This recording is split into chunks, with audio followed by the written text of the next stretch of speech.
வணக்கம் நேயர்களே, நான் திரைப்பட இசையமைப்பாளர் அமுத பாரதி. நடிகர் திலகம் அவர்களை பற்றி ஆராய்ச்சி செய்து முனைவர் பட்டம் பெற்ற ஐயா டாக்டர் மருதுமோகன் அவர்களோடு இருக்கிறோம். சென்ற காணொளியில் நடிகர் திலகம், மக்கள் திலகம் இவர்களுடைய நட்பு, அறிமுகம், இவருக்கு கிடைத்த கதாபாத்திரம், அவருக்கு இப்படி மாறி மாறி அவர்கள் வளர்ந்த விதம் பற்றி பேசி கொண்டிருந்தோம். அது தொடர்ச்சியாக மேலும் சில விவரங்களை அவரிடம் கேட்டு தெரிந்து கொள்வோம். ஐயா வணக்கம். வணக்கம். போன காணொளியில் எம்ஜிஆர், சிவாஜி இவங்க ரெண்டு பேரும் எதிரும் புதிருமாக வரக்கூடிய அந்த சூழ்நிலை எப்போ வந்துச்சு, அந்த புள்ளி எப்போ நடந்துச்சு அப்படின்னு சொல்லும்போது அது ஒரு மிகப்பெரிய விஷயம். அடுத்த காணொலியில் பார்க்கலாம்னு சொல்லியிருந்தீங்க. அப்போலேருந்து எனக்கு ஆர்வமாக இருந்துச்சு. இந்த காணொலியில் அவங்களுடைய இன்னும் நெருக்கம், பழக்கம் எப்படி வந்துச்சு அப்படிங்கிற விஷயத்தை நீங்கள் சொன்னீங்கன்னா நல்லாயிருக்கும். அதாவது எம்ஜிஆர் நடித்த படம் 1950 2 படங்கள், அந்தமான் கைதி, நாம். இந்த 2 படங்களும் வெற்றி அடையலை. அது மர்மயோகியில் நடித்தார். மர்மயோகி கொஞ்சம் நல்லா வந்து, அங்கே தான் பஞ்ச் டைலாக் இருக்கும், கலைஞர் டைலாக் தான் அது. மர்மயோகி எங்கெங்கே அநீதிகள் நடக்கிறதோ அங்கே எல்லாம் கரிகாலன் தோன்றுவான் அப்படின்னு ஒரு. இந்த படம் வந்து 2 எம்ஜிஆர் ரொம்ப கம்ஃபர்டபுளாக ஆகிட்டா நம்ம அப்படிங்கிற இன்னைக்கு இருந்தார். 52 பராசக்தி வந்து அது அடைந்த வெற்றி, அதில் சிவாஜி கணேசன் கிடைச்ச பேர், அதில் வசனங்களுடைய சிறப்பு, மக்களுடைய வரவேற்பு, இதெல்லாம் பார்த்தோன்னே எம்ஜிஆர் கொஞ்சம் அப்செட் ஆகிட்டார்.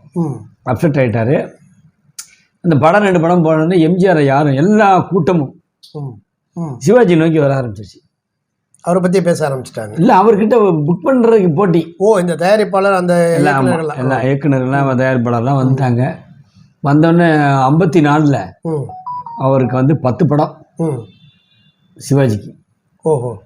அப்போ எம்ஜிஆர் சிவாஜி என்ன யோசிக்கிறாருன்னா, நம்ம பட்னியாக கிடக்கும்போது சாப்பாடுலாம் வாங்கி கொடுத்தாரு அண்ணன், அவருக்கு ஒரு படமும் இல்லையே.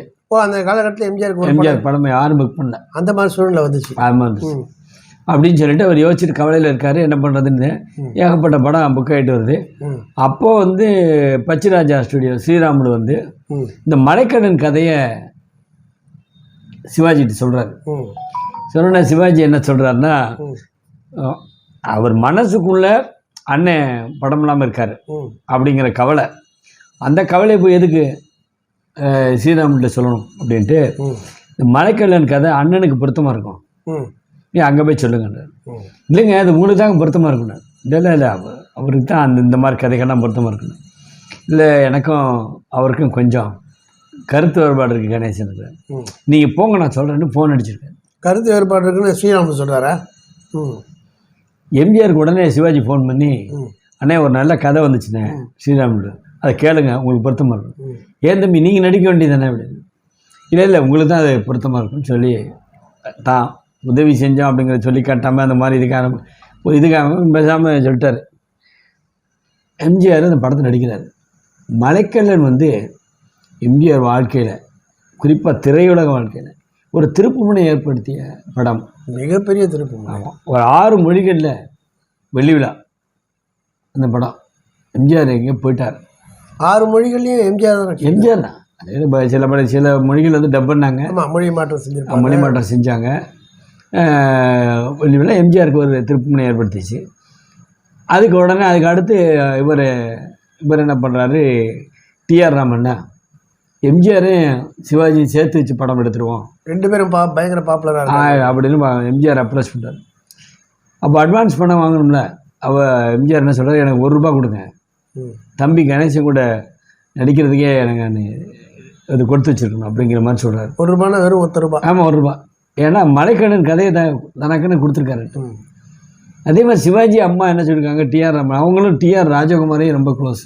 சிவாஜி கணேசனுடைய அம்மாவும் டிஆர் ராமண்ணாவுடைய அக்கா ராஜகுமாரி. ஆமாம், தம்பி இந்த மாதிரி ராஜகுமாரி தம்பி வந்து கொண்டு வச்சு படகு போகிற சொன்னாங்கன்னு சொன்னீல, நீயா பணம் இவ்வளோ வேணும்னு கேட்காத, அவங்க என்ன கொடுக்குறாங்களோ அதை வாங்கிக்க அப்படின்னு சொல்லி இப்படி நடித்த படம் தான் கூண்டுக்கிளி. கூண்டுக்கிளியில் எதிர்பார்த்த வெற்றி கிடைக்கல. ரசிகர்கள் மோதிக்கிட்டாங்க. எம்ஜிஆர் ரசிகன், சிவாஜி ரசிகர்கள் ஃபார்ம் ஆகிட்டாங்க. உடனே படம் கொஞ்சம் குறுகிய காலத்துக்குள்ள பெட்டிக்குள்ளே போயிடுச்சு. பிற்காலத்தில் 2 பேரும் இன்னும் கொஞ்சம் டாப்பில் போன பிறகு பல பேருக்கு எம்ஜிஆர் சிவாஜி கணேசன் இணைந்து நடித்த படம் போட்டோன்னா பயங்கரமாக பிச்சுட்டு போச்சு. ஆனால் இந்த படம் இந்த கூண்டுக்கிளி தோல்விட்டுறதுக்கு காரணம் வந்து சிவாஜி கணேசன் நடித்த தூக்கு தூக்கி. எப்படி? ஏன்னா அது பயங்கர வெற்றி, அதே வருஷம் தான் வருது 54. அப்படி வந்து அது வந்து கவனத்தை ஈர்த்துருச்சோ? ஆமாம், அதுதான் டிஎம்எஸ் அறிமுகமாகறாரு, 6 பாட்டு பாடுறாரு, எங்கேயோ போயிடுறாரு. அதில் தான் வந்து திருச்சி லோகநாதனை பற்றி கூட நீங்கள் ஏதோ சொன்னீங்க. திருச்சி லோகநாதன் தான் அவருக்கு வாங்கின சம்பளம் கொஞ்சம் அதிகம் அப்படின்னு சொல்லிட்டு அந்த வந்த படக்குழுவினர் ஃபீல் பண்ணுறாங்க. இல்லை நீங்கள் வேறு யாராவது வச்சு பாடுங்க அப்படின்னு சொல்லியிருந்தாருன்னா அது வேறு. அவர் தான் என்ன பண்ணுறாரு, உங்களுக்கு கம்மியாக கொஞ்சம் வாங்கிட்டு பாடணும்னா மதுரையிலேருந்து சவுந்தரராஜன் ஒரு பையன் வந்திருக்கான், நீங்கள் அவனை வச்சு வேணால் பாட சொல்லிங்கன்னு சொல்லிட்டு எவ்வளோ பெருந்தன்மைன்னு சொல்கிறாரு பாருங்க. ஆனால் அதுதான் திருப்புமுனை ஆகி போச்சு.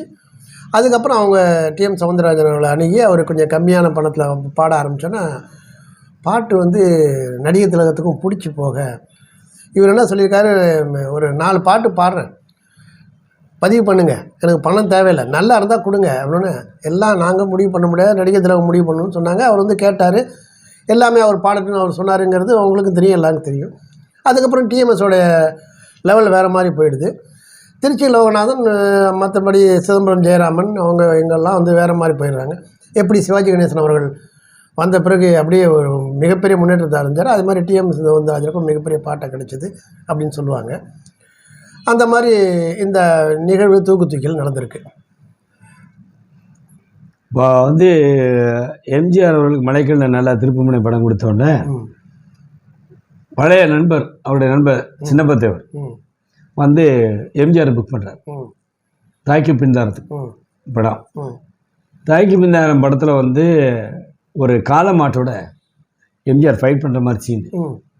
மாடு ரொம்ப அழகாக இருக்குன்னு சொல்லிட்டு தமிழ்நாடு பூரா மாடு வளர்க்குற, ஜல்லிக்கட்டு வளர்க்குறாங்களா, அந்த மாடு வளர்க்குற ஆள் எல்லா ஊர்லேயும் போய் மாடு தேடுறாரு சின்னப்பத்தேவர். ஜல்லிக்கட்டு கடை அந்த அந்த அந்த அந்த காட்சி மட்டும்தான் எடுக்கணுங்கிற லெவலில் வச்சுட்டு போகிறாரு. வருஷம் பெரிய குளத்தில் அந்த மாடு கிடச்சிது, ஒரு முஸ்லீம் பெரியவர் வச்சுருக்காரு. அவர்கிட்ட போய் அவங்க மாடு கொடுங்கன்றார். என்ன நீ சினிமா நடிகருக்காக நான் வளர்க்குறேன், இது எவ்வளோ போட்டியில் ஜெயிச்சுட்டு வருது தெரியுமான்னு.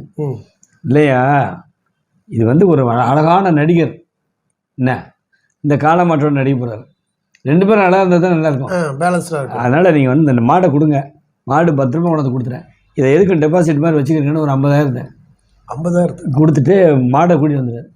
மாடை கூட்டி மாடை ரெடியாக இருக்குது ஃபைட் பண்ணுறது. போய் எம்ஜிஆரை பார்த்து மாடு ரெடியாக இருக்குது, எப்போ வச்சுக்கலாம் போய்ட்டு. எங்கள் அண்ணனை போய் பாருங்கள். ஒரு கொஞ்சம் சுருக்குன்னு கோவம் வந்துருச்சு சின்னப்பாதவர். ஏன் உங்களுக்கு பதில் உங்கள் அண்ணன் தான் பண்ணுற சண்டை போட போகிறாரா மாடு கூட? இல்லை நீங்கள் பார்த்து வாங்க போகிறாரு. அவர் உடனே வாங்க தேவரே வாங்க, ஒன்றும் இல்லை, இது வரைக்கும் நடித்தது இது மொத்த படத்தையும் தம்பிக்கு கொடுத்துருங்க, அப்போ தான் இந்த புல் ஃபைட் எடுக்க முடியும். ஒரு சின்னப்பத்தேவருக்கு இது ஒரு வருத்தம். அதில் போய் சக்கரமணிகிட்ட, இவர் சக்கரமணிங்கிற விஜயா ஸ்டுடியோ அதிபர் நாகிரெட்டிகிட்ட போய் சொல்கிறாரு, இது வரைக்கும் எவ்வளோ செலவழிச்சு இந்த படத்தை நான் தர்றேன், நீங்கள் அதை வச்சு கொடுத்துருங்கன்னு எடுத்து, ஆனால் இனிமேல் ஒன்றை வச்சு நான் படம் எடுக்க மாட்டேன்னு சொல்லிவிட்டார் எம்ஜிஆர்ட்ட. அதனால் நான் கொஞ்சம் கேப் இருந்துருது. சிவாஜியோட வளர்ச்சியை பார்த்தோன்னே எம்ஜிஆர் யோசிக்கிறார், நம்ம வந்து வேறு விதமாக நம்ம ஸ்டைலை மாற்றணும் அப்படிங்கிறத. குலைபகாவலியிலாம் அந்த சிறுத்தை கூட சண்டை போடுறது, ஏதாவது ஒரு மிருகத்தோட இது பண்ணுறது அப்படிங்கும்போது சின்னப்பத்தவரை தேடி அவரே போகிறார் எம்ஜிஆர். இனிமேல் உங்களுக்கு எந்த ட்ரபிளும் கொடுக்க மாட்டேன், நம்மள சேர்ந்து படம் பண்ணுவோம். அப்போ முருகா நீ இப்படி சொன்னால் நான் அவங்கள வச்சு எடுக்கிறேன் முருகான்னு சொல்லி எடுக்க ஆரம்பித்தார். ஆனால் ஒரே ஒரு சத்தியம் பண்ணி கொடுங்க, தம்பி கணேசனை மட்டும் நீங்கள் வச்சு படம் எடுக்கக்கூடாது. ஏன்னா 52 பராசக்தியில் நடிச்சுக்கிட்டு இருக்கும்போது சிவாஜி வச்ச கல்யாணம் நடக்கும்போது கல்யாண பந்தியில் பரிமாறினதே எம்ஜிஆர் தான். அந்தளவுக்கு கண்ணியமாக இருந்திருக்காங்க. அந்தளவுக்கு இருந்தவங்க கொஞ்சம் கொஞ்சமாக கூட கொஞ்சம் ஆளு இருப்பாங்க, இல்லை ஏதாவது சொல்லி கொடுத்துட்டு இருப்பாங்க. இப்போ எல்லாம் சொல்லி கொடுத்துருக்காங்க, உசு பேசுவாங்களே, ஆனால் உங்களோட அவர் என்னென்ன பெரியவர் அப்படிலாம் சொல்லுவாங்க. ஆமாம், நிறைய முடிச்சிருக்காங்க. அதுக்கப்புறம் கொஞ்சமாக எம்ஜிஆர் வேறு ஸ்டைலில் நடிக்க ஆரம்பித்தார். சண்டை ஃபைட்டு, அப்புறம் எப்படி காட்சி அமைக்கணும், தான் கதாபாத்திரம் பேர் எப்படி. இவர் அப்படி இல்லை, வர்ற கதையெல்லாம் புல்டோசர் மாதிரி. புல்டோசருங்கிற சொன்னது வந்து ஆக்சுவலாக திலீப் குமார். சிவாஜி நடித்த படத்தை போட்டு பார்த்து நீங்கள் எதாவது நீங்கள் அந்த ஆள் சாதாரண மனுஷன் இல்லை, புல்டோசர். பார்க்குறதுக்கு மெதுவாக வர மாதிரி இருக்கும், ஏறிச்சுன்னா அவ்வளோதான். எதுவும் வேணான்னு அந்த மாதிரி நடிச்சிட்டு இருக்காரு. போயிட்டே இருக்கும்போது 1955 புயல் அடிக்குது. இப்போ திமுக சார்பாக ஒரு நிவாரண நிதி கொடுக்கணும்னு அண்ணா சொல்கிறார். சொன்ன உடனே அப்பவும் எம்ஜிஆர் வந்து திமுகக்குள்ளே வரல. சிவாஜி என்ன பண்ணுறாருன்னு கேட்டிங்கன்னா, கலைஞரை கூட்டிகிட்டு அருப்புக்கோட்டை, விருதுநகர், சிவகாசி இந்த மாதிரி ஏரியாவில் போய் பிளாட்ஃபார்மில் பெரிய வேஷ்டியை விரிச்சு பராசக்தி மனோகர வசனம்லாம் பேசுகிறேன். மைக் வச்சு பேசுவாரோ, கொஞ்சம் தானே கூட்டம் இருக்கும், மைக் இருக்காதுல்ல. பேசுனோடனே பணம் சும்மா எரிஞ்சிருக்காங்க அள்ளி.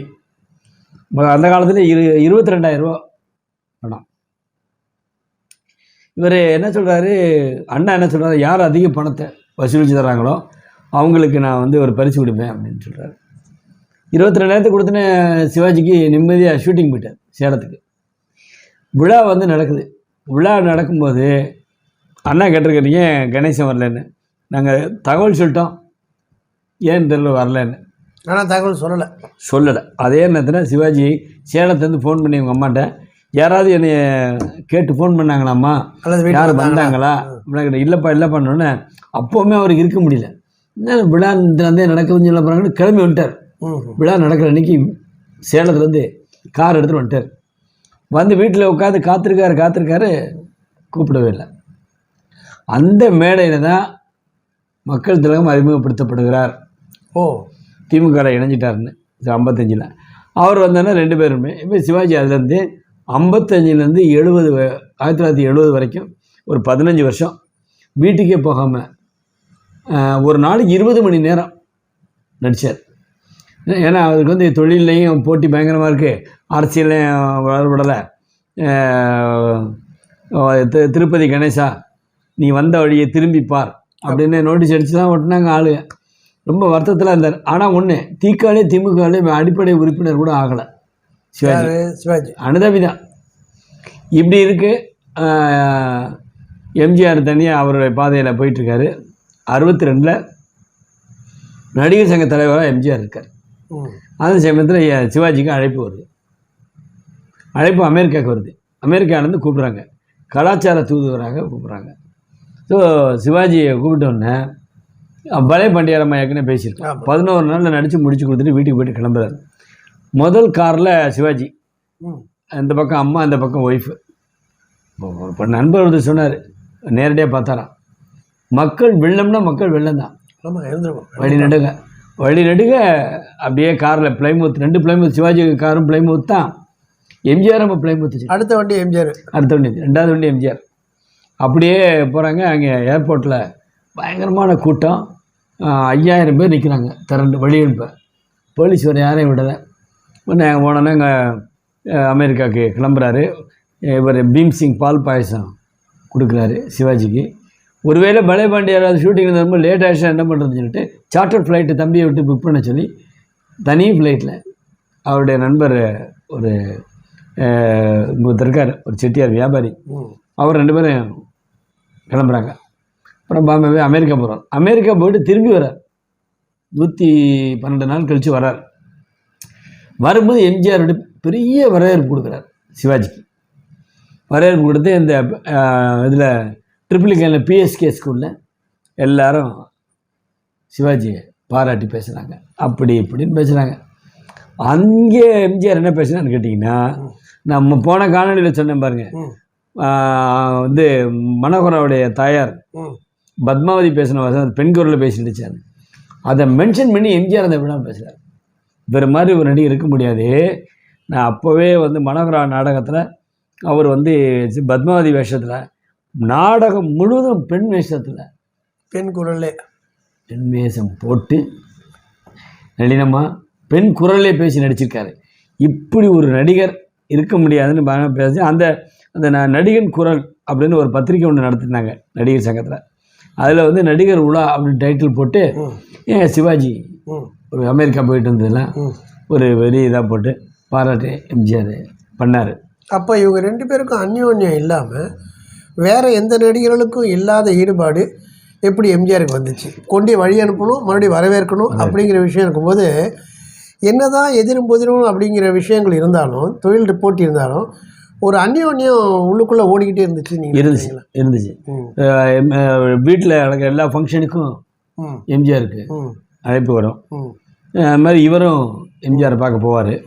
அப்படிதான் இருந்துச்சு. ஆனால் தொழிலில் 2 பேரும் வேறு வேறு பாதையில் தொழிலில் போட்டியாக இருந்தாலும் எந்த காலகட்டத்தில் 2 பேரும் ஒரு ரசாபாசமாக ஒரு சண்டை கண்டை போட்டுக்கிற மாதிரி நிகழ்ச்சியே நடக்கலை. அது குமுதத்தில் ஒரு அப்படி தூண்டி விட்டாங்க. ஒரு போட்டி, சிவாஜி தான் பெரியவரா, எம்ஜிஆர் பெரியவரா, மாறி மாறி ரசிகர்கள் எழுதுகிற பார்த்தோன்னா 2 பேரும் ஃபோன் பண்ணி இதை நிப்பாட்டுங்க, இந்த மாதிரி எழுதாதீங்க, அது பெரிய மனுஷத்தன்மை அப்படின்னு சொல்லிட்டாங்க. அதை விட்டாச்சு. சிவாஜி கணேசனுடைய டாட்டர் கல்யாணம் 68 நடக்குது. சாந்தி ஆபர்ட்ஸ்பரியில் நடக்குது. அதாவது பெரிய மண்டபம். அது மட்டும் இல்லை, மெட்ராஸில் எவ்வளோ பெரிய பணக்காரங்கன்னா சிவாஜி காட்டிலும் பல மடங்கு பணக்காரனாக இருந்தான். இந்த கல்யாணம் மாதிரி எங்கேயும் பிரம்மாண்டம் நடந்திருக்காது. ஏன்னு கேட்டிங்கன்னா, அந்த கல்யாணத்துக்கு வரவேற்பாளர்கள் வந்து எஸ்எஸ்ஆரும் எம்ஜிஆரும். போதுமே. சாப்பாடு பரிமாறுறது அந்த இதெல்லாம் பார்த்துக்கிறது தலைமை தாங்கினது ஏபி நாகராஜன். எல்லா நடிகர்களும் வேலை பார்க்குறாங்க. அதே மாதிரி மனோரமா நடிகைகளை பூரா வச்சு வேலை வாங்குறாங்க.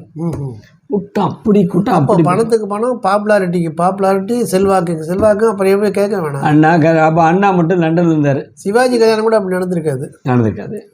அது சுவாமிமலையில் நடந்து. ஆனால் சிவாஜி கல்யாணத்துக்கு எஸ்எஸ்ஆர், கலைஞர், மக்கள் திலகம், கண்ணதாசன் அந்த ஸ்டில் பார்த்தா அவ்வளோ அநியாயமாக போயிருக்காங்க. ஆமாம், அது சுவாமிமலையில் நடந்துச்சு. நடந்துட்டு தான் அவர் திருச்சிக்கு வந்துடுறாரு, செங்கிலியாண்டபுரம் வீட்டுக்கு. ஆனால் மக கல்யாணத்தை அப்படி நடத்தினார். மகா பிரம்மாண்டம் நடத்தினார். அதில் எம்ஜிஆர் நிறைய வேலையெல்லாம் பார்த்தாரு. அதெல்லாம் பார்க்குறதுக்கு 1000 கண் வேணும்ல. இல்லை, இன்னொரு வேடிக்கை, மற்ற வாரிசுகளுக்கு யாருக்குமே கூட இந்த அளவுக்கு ஆயிருக்காது போல இல்லைங்களா? பிரபுக்கோ ராம்குமார். இன்னொன்று பார்த்தீங்கன்னா, சிவாஜியோட தங்கை பத்மாவதி கல்யாணத்துக்கு வரவேற்பாளர் யார் தெரியுமா? எம்கேடி. அப்பா, எம்கேடியை பார்க்குறதுக்குன்னே திரண்டு வந்திருக்கு கூட்டம். அந்த காலத்து சூப்பர் ஸ்டார். ஆமாம், இத்தனைக்கும் திருச்சி பக்கமே நம்ம அவர் சொந்த ஊர் அதான் நினைக்கிறேன். ஆமாம், திருச்சி தான். அதை பார்க்க வந்திருக்காங்க. அந்த மாதிரி மக கல்யாணத்தை நடத்தினார். அந்த கல்யாணத்தில் எம்ஜிஆர் ஒரு சாதாரண ஆள் மாதிரி வேலை பார்த்தார். அப்போ வந்து எம்ஜிஆர் வந்து இப்போ எம்எல்ஏ பரங்கிமலை தொகுதியில். இது என்ன வேடிக்கைன்னா, எதிரும் புதிரமாக இருக்கிறாங்க. அவங்க 2 பேரும் வேறு வேறு பாதையில் போயிட்டுருக்காங்க. ப்ரொஃபஷனல் ஜெலசி இருக்குங்கிற காலகட்டத்தில் எம்ஆர் ராதா ஷூட் பண்ணுறாருல எம்ஜிஆர். ஆமாம், எம்ஆர் ராதாவை அவ்வளோ தூரத்துக்கு மதிச்சுட்டு இருந்தார் சிவாஜி. எம்ஜிஆரை ஷூட் பண்ணிட்டான்னு கேள்விப்பட்டேன்னு முதல் இன்ஸ்ட்ரக்ஷன் வீட்டில் கொடுக்குறாரு. நம்ம வீட்டு விசேஷத்துக்கு, எந்த விசேஷத்துக்கும் எம்ஆர் ராதாவை கூப்பிடக்கூடாது. இத்தனைக்கும் காட்ஃபாதராக இருந்தவர். அவருடைய மைண்டு பாருங்கள். என்னதான் இருந்தாலும் இந்த மாதிரி ஒருத்தரை பண்ணலாமா, துப்பாக்கி நாள் சுடலாமா அப்படின்னு அது வந்து வர்றதில்லை. பார்த்தா மரியாதையாக பேசிக்கிறாங்க, வச்சுக்கிடுவாங்க. இதுக்கெல்லாம் எம்ஜிஆர் வந்து எம்ஜிஆர் சிவாஜி இப்படி கொஞ்சம் கொஞ்சமாக இருக்குது. 2 பேரோட படைப்புகளில் எம்ஜிஆருடைய நிறைய படங்களில் நடிகர்களும் பார்க்குறதுக்கு நேரம் இருக்கோ இல்லையோ, ஆனால் எம்ஜிஆர் அவர்கள் வந்து நடிகர் திலகத்தோட நிறைய படங்களை பார்த்து வாட்ச் பண்ணிக்கிட்டே வருவார், பாராட்டுவார் அப்படின்னு சொல்கிறாங்க. அந்த மாதிரி சில விஷயங்கள் நீங்கள் இருக்குது. அது மாதிரி இப்போ நீங்கள் புதிய பறவை படத்தில் அவர் போட்ட காஸ்டியூம் பயங்கரமாக இருக்குன்னு சொன்னோன்னே, அதுக்காகவே அந்த ஸ்டில்ல நாகராஜராவ், சிவாஜி முதல் ஃபோட்டோ எடுத்தது நாகராஜராவ், ஸ்டில் ஃபோட்டோகிராஃபர். அவர் வந்து ஒரு நாள் நைட்டு இந்த புதிய பறவை ஆல்பத்தை எடுத்துகிட்டு இங்கே கொண்டு போயிட்டு வந்துட்டான்னு சொல்லிட்டு சண்முகத்துக்கு யாரோ காப்பி எடுத்துகிட்டு படம் ஒரே நைட்டில் இருக்கலாம். சண்முகத்துக்கும் வந்து அவரை மாற்றி திருச்சி ஆனாருனா அருணாச்சலம் தான் அதில் வந்து போட ஆரம்பித்தாங்க. ஆனால் அந்த புதிய பறவை படத்தை எம்ஜிஆர் தனியாக போட்டு பார்த்துருக்காரு. மட்டும் பார்த்து அந்த காஸ்டியூம் டிசைனிங், அவர் நடந்த ஒரு ஸ்டைல் இதெல்லாம் பார்த்துட்டு கொஞ்சம் பண்ணார் சில படங்களில். இந்த போட்டி இருந்துகிட்டே இருந்துச்சு. இவர் ஒன்று நடித்தா அது ஒன்று நடிப்பார், அவர் நடித்தா இது நடிப்பார், இப்படி போட்டி இருந்துகிட்டு இருந்துச்சு. ஆனால் வந்து அரசியலில் இவர் காங்கிரஸ் பக்கம் போயிட்டார், அவர் திமுகவும் காங்கிரஸையும் எதிரி அதனால ஒரு மேடையிலையும் வந்து கலந்துக்கல. கலைஞருடைய வெற்றிக்கு எம்ஜிஆர் உறுதுணையாக இருந்திருக்கார், ரொம்ப பாடுபட்டார். ஆமாம், குளித்தலையில் நிற்கும் போதும் சரி, தஞ்சாவூரில் நிற்கும் போதும் சரி, அப்படி இருந்துகிட்டு இருக்க காலகட்டம். அவள் வந்து சிவாஜி வந்து எம்ஜிஆர்கிட்ட ரொம்ப நெருக்கமாக இருந்தாலும் ஒரு சில கட்டங்களில் சில கோபதாபங்களோடு இருந்தாங்க. ஒரு இன்ட்ரெஸ்டிங்கான மேட்ரு என்னன்னு கேட்டிங்கன்னா, இது கலைஞானம் தயாரிப்பாளர் கலைஞானம் என்கிட்ட சொன்னார், புக்கில் எழுதியிருக்காரு. இவர் முதலமைச்சர் ஆனதில் இருந்து சிவாஜியை பலபடிக்கு நேசிக்க ஆரம்பித்தார். ஒரு ரசிகனாகவே மாறிட்டாருங்க. ஆமாம், ஆகிட்டார். அது தில்லானா மோகனாம். அந்த சமயத்தில் தான் ஃப்ரெஞ்சு நாட்டிலேருந்து ஒரு கல்ச்சரல் ஒரு டீம் வந்திருக்கு. இந்த மாதிரி ஒரு தமிழ் கல்ச்சரை பிரதிபலிக்கிற மாதிரி ஒரு படம் இருந்தால் சொல்லுங்கன்னு சொல்லும்போது தில்லானா மோகனாமல் சொல்ல போயிருக்காரு. பக்கத்தில் இருக்கிறவங்களே, அண்ணே அது வேணாம்ண்ணே, நல்லா இருக்காதுண்ணே, உங்கள் படம் சொல்லுங்களே. ஆமாம், எம்ஜிஆர் சொல்லியிருக்கேன். எம்ஜிஆர் அதட்டிட்டு தில்லானா மோகனாமல் போட்டு காமிச்சிருக்காரு. போட்டு பார்த்தா அவங்க 2 படங்கள் சொன்னதாக கேள்வி. அதாவது மன்னாதி மன்னன், மதுரை வீரன், இதெல்லாம் போட்டு காட்டுங்க, அதெல்லாம் கல்ச்சர் இருக்குன்னு சொல்லதான் கேள்வி. ஆனால் சுத்தமாக மறுத்துட்டு தில்லானா மோகனாமல் மட்டும் தான் போட சொன்னார். அது போட சொல்லி இருந்தார். அது மாதிரி மிருதங்க சக்கரவர்த்தி படத்தை கலைஞானம் போட்டு காமிச்சிருக்காரு. எப்பவுமே எம்ஜிஆர் படம் பார்த்தாருன்னா தனியாக தான் போவார், யாரும் பக்கத்தில் இருக்க மாட்டாங்க. உடனே ரொம்ப நேரம் அமைதியாக உட்காந்துட்டே இருக்காரு. படம் முடிஞ்ச பிறகு கலைஞானத்துக்கு எம்ஜிஆர் எப்பவுமே ரொம்ப நேரம் அமைதியாக இருந்தாருன்னா எல்லாத்துக்கும் பயம் வந்துடும். கிட்டக்கு பதிலாக வந்திருக்காரு. கூப்பிட்டு, எம்ஜிஆர் தம்பிகிட்ட சொல்லுங்கள், உலகத்தில் இனிமேல் தம்பி மாதிரி எந்த நடிகனாலும் நடிக்க முடியாது, அடையப்பா அற்புதமான நடிகர், நான் இப்படி சொன்னேன்னே சொல்லுங்கள் அப்படின்ட்டு. அவர் வாயால் இந்த மாதிரி ஒரு விஷயம் வரணும் அப்படிங்கிறதுக்கு மிகப்பெரிய திறமைசாலியாக இருந்தால் தான் முடியும், நடிகர் திறமை போல். அதே நேரத்தில் மனசு விட்டு பாராட்டுறதுக்கு அவருக்கும் பரந்த மனப்பான்மை இருந்தால் தான் இந்த விஷயம். அது பூராமே முதலமைச்சராக இருக்கும்போது நடந்துச்சு. அப்புறம் தஞ்சாவூரில் 2 தியேட்டர் கட்டினார் சிவாஜி. திறந்து வைக்கிறதுக்கு எம்ஜிஆரை போய் கூப்பிட்ருக்கார். இது கலைஞானம் என்கிட்ட சொன்னது, புக்கில் எழுதியிருக்கார். உடனே தேதியெல்லாம் குறித்து வச்சுக்கிட்டு சொல்லியிருக்கார். எம்ஜிஆர் குறித்து வச்சுக்க ரெடியாக இருக்குது. ஏன்னா இது திருப்பி ரீகன்ஃபர்மேஷன் பண்ணணும்ல. அப்போ எதாவது பண்ணும்போது எம்ஜிஆர், தம்பி வர முடியுமாங்கிறது எனக்கு சந்தேகமாக இருக்குமா, துடிச்சு போயிட்டாராம் சிவாஜி. அதுக்கு முன்னாடி எம்ஜிஆர் ஆஃபீஸர்ஸ்லாம் கூப்பிட்டு, நான் இப்போ ஒரு ட்ராமா மாதிரி நடத்துவேன், சிவாஜி பச்சை பிள்ளை மாதிரி நடத்துக்குவார், நீங்கள்லாம் சீரியஸாக இருக்கணும், யாரும் சிரிச்சிருக்கணும், சஸ்பென்ஸ் உடச்சிடக்கூடாது. ஆமாம் அப்படின்னு சொல்லிட்டு நான் வரலன்னு சொல்லியிருக்காரு. எங்கேருந்து பேசுகிறீங்கன்னு கேட்டிருக்காரு இவர். நான் ஏர்போர்ட்லேருந்து பேசுகிறேன் தம்பி. காலத்துக்கு வேகமாக ஏர்போர்ட் விட்டுருக்காரு. ஏர்போர்ட்டில் போய் அங்கே ஆஃபீஸர்கிட்ட முதலமைச்சர் வந்தாருன்னு, இல்லையே இன்றைக்கி வரப்போகிறதாவே தகவல் இல்லை எங்களுக்கு, இது வரைக்கும் வரலேன்னு இருக்கேன். என்னடா இப்படி ஏர்போர்ட்லேருந்து பேசுகிறேன்னு சொன்னார். பழப்பிடிக்கு நேராக செக்ரட்டரி வீட்டுக்கு வந்திருக்காரு. வீட்டுக்கு வந்து வீட்டில் தான் இருக்காருன்னு இருக்கேன். வீட்டில் இருக்காருன்னு சொன்னோடனே இவர் போய் வந்திருக்கேன்னு சொல்லணும். நான் வந்துட்டேன் வெளியில். காரில் ஏற போனவர் பிஏக்கெல்லாம் கூப்பிட்டு, அந்த ஃபைல் ரெடியாக இருக்கா, இந்த ஃபைல் ரெடியாக இருக்கா, அதை பார்த்துட்டுனா இதை பார்த்துட்டேன்னா, சிவாஜியை கண்டுக்கவே இல்லையா, இவர் நின்றுட்டே இருக்கார். என்ன சொல்ல போகிறாருன்ட்டு. தம்பி நான் தான் சொன்னேனே தம்பி, வர்றது கொஞ்சம் கஷ்டம் தான் சொன்னேன்னு. இப்போ நீங்கள் எங்கே போகிறீங்க? நான் ஆஃபீஸ் போக போகிறேன். எம்ஜிஆர் கார் முன்னாடி படுத்துட்டாரான் சிவாஜி. எப்படி எடுக்கிறீங்க வண்டின்னு பார்ப்போம். உடனே எம்ஜிஆர் சிரிச்சுக்கிட்டே, நான் சொல்லலை கணேசன் ரொம்ப அப்பாவி மாதிரியான குழந்தை, ஆமாம் குழந்தையான போப்பா வரேன்னு சொல்லிட்டு போயிருக்கு. அந்த படம் தான். அந்த நீங்கள் சில இடத்துல பார்த்தீங்கன்னா சிவாஜி கருப்பு சில்க்கு ஜிப்பா போட்டிருப்பாரு, எம்ஜிஆர் சாப்பிட்டுட்டு இருப்பார்ல, அது தஞ்சாவூர் தேட்டர் திறக்கிறது. அந்த மாதிரி ரொம்ப இருந்திருக்காங்க. அப்புறம் இவர் எம்ஜிஆர் உடம்பு சரியில்லைன்னு வேறு அப்போலோ ஹாஸ்பிட்டலே போய் பார்த்துட்டார். தஞ்சாவூர் கமலா தேட்டர் திறந்து தான் இப்போ சொல்கிறீங்க. ஆமாம், அப்போலோ ஹாஸ்பிட்டலில் எம்ஜிஆர் அட்மிட் ஆகிருக்கும் போதே சிவாஜிக்கு பெர்மிஷன் கொடுத்தாங்க, பார்த்துட்டாங்க. பார்த்த பிறகு அதுக்கப்புறம் இந்திரா காந்தியை வந்து பார்த்தாங்க. பார்த்துட்டு அமெரிக்கா கொண்டு போயிட்டாங்களே. இந்த புரூக்லின் ஹாஸ்பிட்டலில் எம்ஜிஆர் அட்மிட் ஆன பிறகு நடிகர் திலகம் போய் பார்த்ததாகவும், அப்போ அவங்க 2 பேரோட சந்திப்பு வந்து மிகவும் உணர்ச்சி வசப்பட்ட ஒரு சந்திப்பாகவும், அது மட்டும் இல்லாமல் அரசியல் ரீதியாக மிகப்பெரிய தொடர்புடையதாகவும் சொல்கிறாங்க, பல்வேறு விதமாக சொல்கிறாங்க. அதில் உண்மையான நிலைமை என்ன அப்படிங்கிறது நீங்கள் சொல்லுங்களேன். எனக்கு சிவாஜியோட தம்பி கிரீஷ் சண்முகம் சொன்னது. ஏன்னா அவர் தான் சிவாஜியோட ட்ராவல் பண்ணி புரூக்லின் போகிறாரு. அப்போ கண்டிப்பாக உண்மையாக இருக்கும். ஆமாம், புரூக்லினில் போனோன்னே முதல்ல சிவாஜிக்கு வந்து அந்த சார்ட்டர் ஃப்ளைட் வந்து போயிருச்சுலாம் கேன்சல் ஆகிடுச்சாங்க. சிவாஜி சொல்லியிருக்காரு, என்னடா சகனம் சரியில்லடா, வீட்டுக்கு போயிடுவோம்னு சொல்லியிருக்காரு. இல்லை பார்த்துட்டு போகணும். சரி அடுத்த ஃப்ளைட் வந்துருக்கு, போயிட்டாங்க. புரூக்லினில் போய் சிவாஜியை எம்ஜிஆர் ரெக்கக்னைஸ் பண்ணோன்னே அழுதுருக்காரு பாருங்க, வாய் விட்டு அழுதுருக்காரு. ரொம்ப தேம்பி தேம்பி அவர் அழுக, சிவாஜி கணேசன் அதை காட்டிலும் மேலே அழுக, இவங்க 2 பேரும் அழுகிற பார்த்தா ஜானகி அம்மா பயங்கரமாக அழுக, கமலாம்மா அவங்க சேர்ந்து ஆமாம் அழுது எல்லாம் தவிச்சிருக்காங்க. அப்போ உடனே எம்ஜிஆர் அழுகெல்லாம் முடிஞ்சோடனே இந்த மாதிரி ஒரு சத்தியம் பண்ணி கொடு, ஜானகி கடைசி வரைக்கும் நீ தான் இருந்து பார்த்துக்கணும் சிவாஜிக்கிட்ட அப்படின்னு. அப்போ வந்து எம்ஜிஆர் சத்தியம் வாங்கிக்கிட்டார் சிவாஜிகிட்ட. அந்த சத்தியத்தை மனசுக்குள்ளே வச்சுருந்தார். அப்புறம் எம்ஜிஆர் கொஞ்சம் நல்ல காலமான பிறகு அரசியலில் ஜெயலலிதாவும் ஜானகி அம்மாவும் எதிரும் புதிருமானாங்க. அந்த நேரத்தில் திமுகவுடைய கூட்டணி வைக்கிறதுக்கு சிவாஜி கட்சியை தமிழக முன்னேற்ற முன்னணியை கூப்பிட்டாங்க. ஆனால் சிவாஜி அன்னைங்கிட்ட சத்தியம் பண்ணி கொடுத்துருக்கோம்.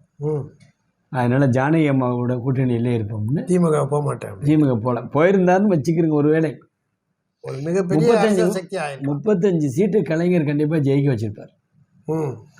அவர் வரலை, அது மாதிரி நம்ம கூப்பிட்டும் வரலன்னு சொன்னோன்னே தான் சிவாஜியவே டெபாசிட் போகக்கூடிய அளவுக்கு அரசியல் நடந்துச்சுங்க. எல்லாம் ஒட்டுமொத்தமாக சேர்ந்து அவரை தோக்க பண்ணிட்டாங்க. அந்த இதெல்லாம் நடந்துச்சு. இன்னொரு செய்தியும் திருவையாறில் இன்னொரு செய்தியும் உண்டு. கடைசியாக சிவாஜி எம்ஜிஆர் கூப்பிட்டு இங்கே தோட்டத்துக்கு நான் வந்து என்னை பாரு, உன்ட்ட சில முக்கியமான விஷயங்கள்லாம் பேசணும் அப்படின்னு சொன்னதாகவும், அப்போ வந்து தம்பி கணேசன் நாளைக்கு வராரு, அவருக்கு கருவாட்டு குழம்பு ரொம்ப பிடிக்கும், அதை வை அப்படின்னு சொல்லி சொல்லியிருந்தாவும் அதில் மயக்கம் அடைஞ்சு கடைசியில் 2 பேரும் சந்திக்கவே முடியல. என்ன சொல்ல விரும்பினார் சிவாஜிக்கிட்ட அப்படிங்கிறது யாருக்குமே தெரியாமல் போச்சு. அது பிறகு எம்ஜிஆர் அதிகமாக அவரை பற்றி பேசுகிறதில்ல.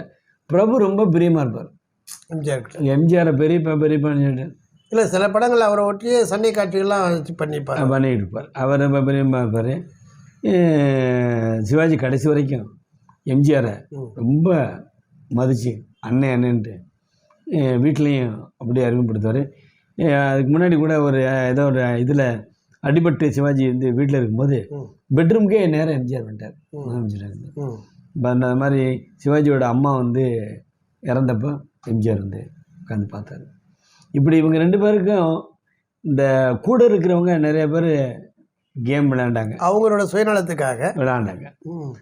ஆனால் இவங்க 2 பேரும் மனசுக்குள்ளே சில நேரத்தில் போட்டியாக வச்சுக்கிட்டாங்க. அது ப்ரொஃபஷனல் ஜெலசின்னு சொல்லலாம். அப்படி ஒரு போட்டி இருந்தால் தான் வீரியமும் இருக்கும். ஆனால் அரசியலில் எம்ஜிஆர் போன உயரம் பெரிய உயரம் போயிட்டார். இவரும் எலெக்ஷனை தோற்று போயிட்டார். ஆனால் சிவாஜி மேட்ட ரொம்ப கடைசி வரைக்கும் தம்பின்னு பாசமாக இருந்தார் எம்ஜிஆர். ஸோ இது அப்ஸ் அண்ட் டவுன்ஸ் இருந்துச்சு. இதில் அவங்களுடைய உறவு விட்டுச்சு, மறுபடிக்கு வந்துச்சுன்னு ரொம்ப பாராட்ட வேண்டிய விஷயம்னா, என்னை சிறந்த நடிகர்னு சொல்லாதீங்க அப்படிம்பார் சிவாஜி. எப்பவும் யாரும் சொன்னால், எனக்கு முன்னாடி எம்ஆர் ராதா, பாலையா அண்ணெல்லாம் இவங்கெல்லாம் பெரிய நடிகர்னு அப்படி எம்ஆர் ராதாவை இடத்துல வச்சுருந்த சிவாஜி கணேசன் எம்ஜிஆரை எம்ஆர் ராதா சுட்டுட்டார்னு கேள்விப்பட்டேன்.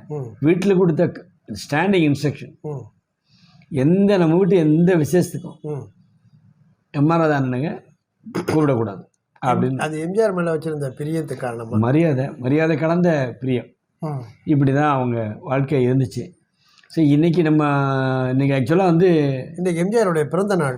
ஆமாம், இந்த எம்ஜிஆரோட பிறந்த நாள் அதுவுமா நீங்கள் வந்து சிவாஜி கணேசனுடைய ஆராய்ச்சியாளராக இருந்து எம்ஜிஆர் அவர்களை பற்றி இவ்வளோ நிகழ்ச்சிகளை இவ்வளோ விவரங்களுக்கு தெரிவிச்சிங்க அப்படிங்கன்னு கேட்கும்போது ஆச்சரியமாக இருக்குது.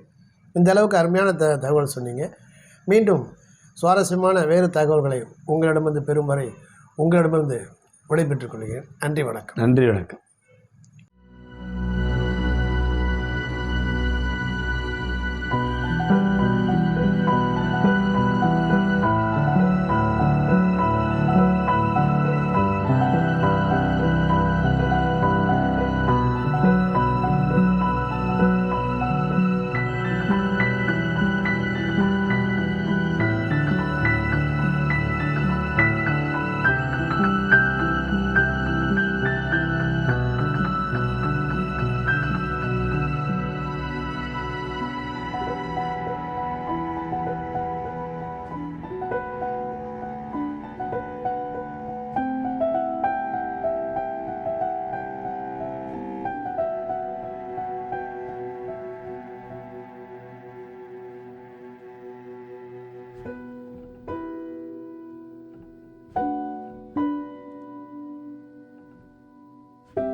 நன்றி.